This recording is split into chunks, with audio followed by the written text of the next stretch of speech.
வாட்ஸ்அப்ல நீங்க கிரியேட் பண்ண சேனலை எப்படி வந்து பர்மனெண்டா டெலீட் பண்றது அப்படிங்கறத பத்தி தான் டீடைலா இந்த வீடியோல பார்க்க போறோம். பார்க்கறதுக்கு முன்பாக சேனலை சப்ஸ்கிரைப் பண்ணிடுங்க. வீடியோக்குள்ள போலாம். வாட்ஸ்அப் ஆப் வந்து ஓபன் பண்ணிடுங்க. ஓபன் பண்ணிட்டு கீழே வந்து அப்டேட்ஸ் ஆப்ஷன் இருக்கும், அதை கிளிக் பண்ணிடுங்க. கிளிக் பண்ணதுமே பாத்தீங்கன்னா உங்களோட சேனல் வந்து ஷோ ஆகும். அதை கிளிக் பண்ணிடுங்க. அதை கிளிக் பண்ணிட்டு சைட்ல 3 லைன்ஸ் பட்டன் இருக்கும், அதை கிளிக் பண்ணிட்டு சேனல் இன்ஃபோ அப்படின்ற ஒரு ஆப்ஷன் இருக்கும், அதை கிளிக் பண்ணிடுங்க. அதை கிளிக் பண்ணி கீழே ஸ்க்ரால் பண்ணீங்க அப்படின்னா டெலிட் சேனல் இருக்கும், அதை கிளிக் பண்ணிடுங்க. ஒன்ஸ் இந்த மாதிரி நீங்கள் சேனலை டெலிட் பண்ணுறீங்க அப்படின்னா அது வந்து பர்மனெண்ட்டாக டெலிட் ஆகிடும். அதை திருப்பி உங்களால் ரெக்கவர் பண்ண முடியாது, அதையும் தெரிஞ்சுக்கோங்க. அண்ட் அதுக்கப்புறம் உங்களோட சேனலில் இதற்கு முன்னாடி நீங்கள் போஸ்ட் பண்ணியிருக்கக்கூடிய கண்டென்ட் இது எல்லாமே பார்த்தீங்கன்னா வந்து அப்படியே சேனலில் தான் வந்து இருக்கும்.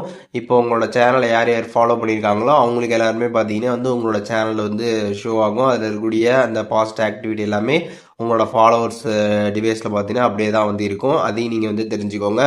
இப்போது இந்த டெலிட் பேஜில் கீழே டெலிட் ஆப்ஷன் இருக்கும், அதை கிளிக் பண்ணிடுங்க. கிளிக் பண்ணதுமே உங்களோட வாட்ஸ்அப் நம்பர் கேட்டிருப்பாங்க, அதை நீங்கள் என்டர் பண்ணிட்டு டெலிட் கொடுத்துருங்க. அதை கொடுத்ததுக்கப்புறம் பார்த்தீங்கன்னா உங்களோட சேனல் பார்த்தீங்கன்னா பர்மனெண்ட்டாக வந்து டெலிட் ஆகிடும். நீங்கள் இப்போ செக் பண்ணிக்கலாம். ஸோ இப்போ எப்படி வந்துட்டு வாட்ஸ்அப்பில் கிரியேட் பண்ண சேனலை எப்படி பர்மனெண்ட்டாக டெலிட் பண்ணுறது அப்படிங்கிறத தெரிஞ்சிருப்பீங்க.